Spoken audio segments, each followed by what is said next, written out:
Hey, what's going on, guys? Super Tomato here. Today we're going to be doing a review of the Caernarvon AX. It was asked by a clan member of mine as they were looking for a review and they couldn't find one. So let's hop on over to tanks.gg and start looking at some of these stats. So here we have the Caernarvon AX being compared to the regular Caernarvon and the T26E5, which is a very good premium alternative to the Caernarvon AX when it comes to playstyle and just the overall combat capacity of the vehicles. So the Caernarvon AX is pretty middle of the road when it comes to DPM. It's a little bit worse than the Tech Tree Caernarvon, but it's a lot better than the T26E5. And this is without any sort of equipment or anything. This is just base tank with 100% crew. The penetration as well is pretty middle of the road, 226, and that jumps up to 258 with premium, which is good. It gets the job done for what you need it to do. Obviously, you'll struggle against some tier 10s, but for its tier, it feels very well-rounded, considering the regular Caernarvon is only at 252. So, you're looking at around 10.6 rounds a minute.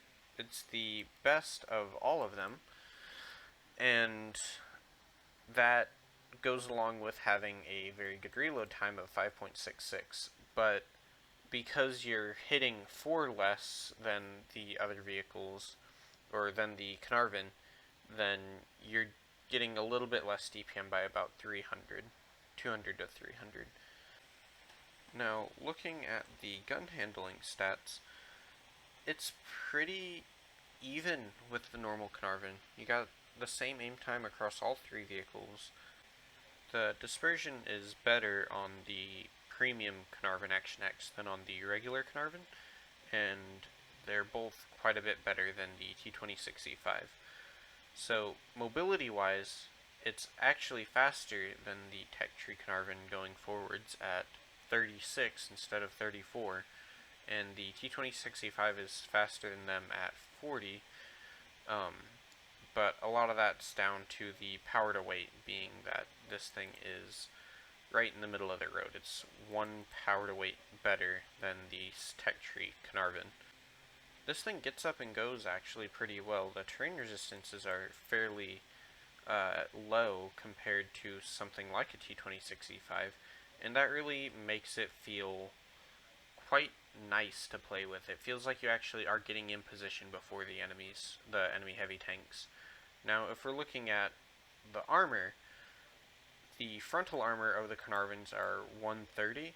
The side armor is actually less on the premium tank by like 26 millimeters, but what it loses there, it makes up for in turret armor. So you're looking at 254 front, which is the same on both vehicles, but the side armor goes to 152.4. So you're really going to be bouncing a lot more when you're hull down. And on top of the spaced armor that is on the turret, this thing's very good if you can get it into hull down position. And on top of that, you're looking at 10 degrees of gun depression. So hull down, this thing is amazing. The view range is 380, which is not nearly as good as the normal Caernarvon, but it's just okay. I mean, there's nothing really special about 380 meters view range at tier 8. Okay, so now let's hop into a replay and see how the Caernarvon does in a good random battle. Okay, so today we have the pleasure of watching Patrizik1221 in their Caernarvon AX. So Pat here is going to be going on the hill here on Malinovka, which is a very good place for the Caernarvon AX to go hull down. They also have a pretty basic ammo loadout here with their AP and APCR rounds. It's not out of the question for you to carry about the same armor piercing and armor piercing composite ridge, just because the penetration does suffer in those higher tier games. You can't guarantee that you'll go through a tank like a Mouse or an E100 with your standard round.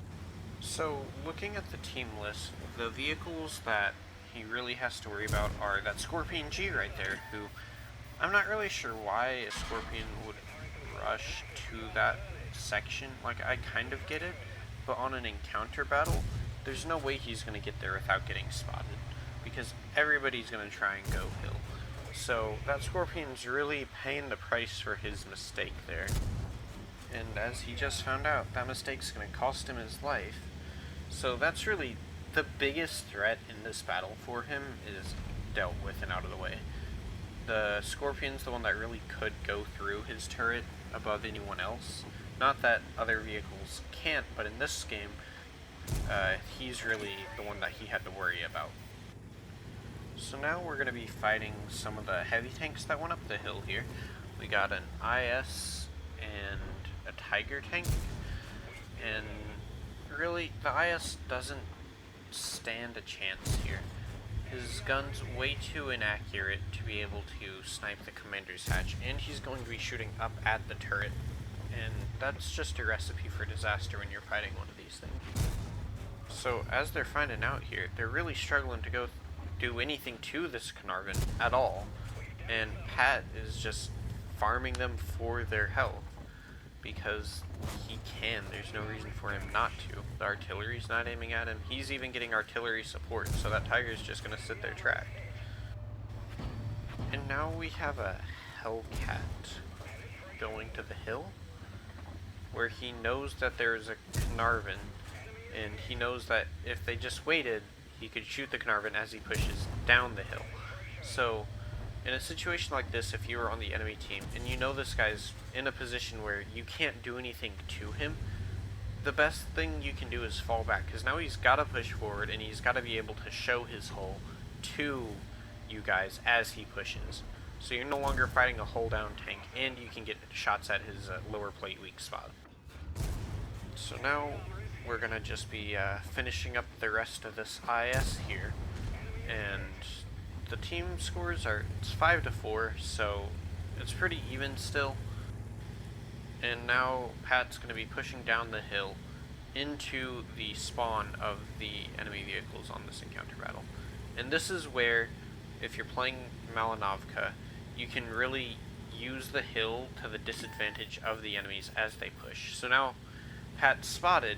He doesn't know by what, he doesn't know where from.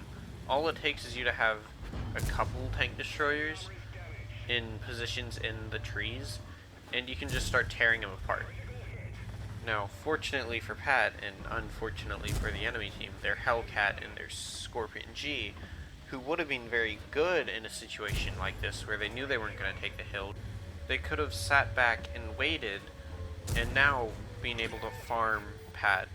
But instead, they pushed and they got themselves killed, and now Pat's able to push into them with very little threat to his game.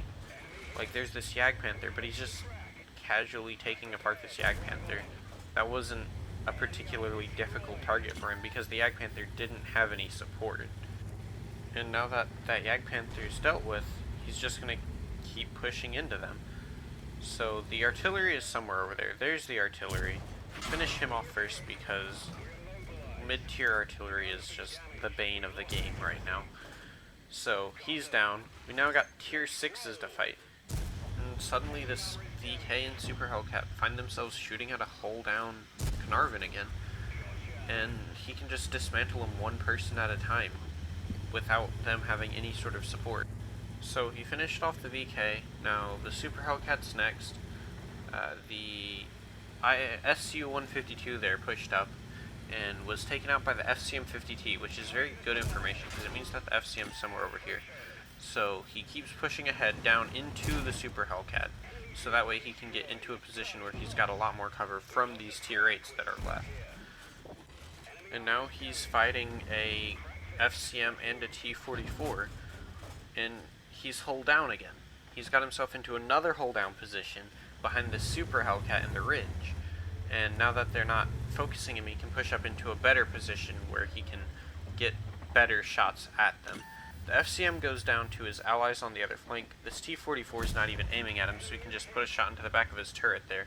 And now the T-44 realizes he's got himself surrounded.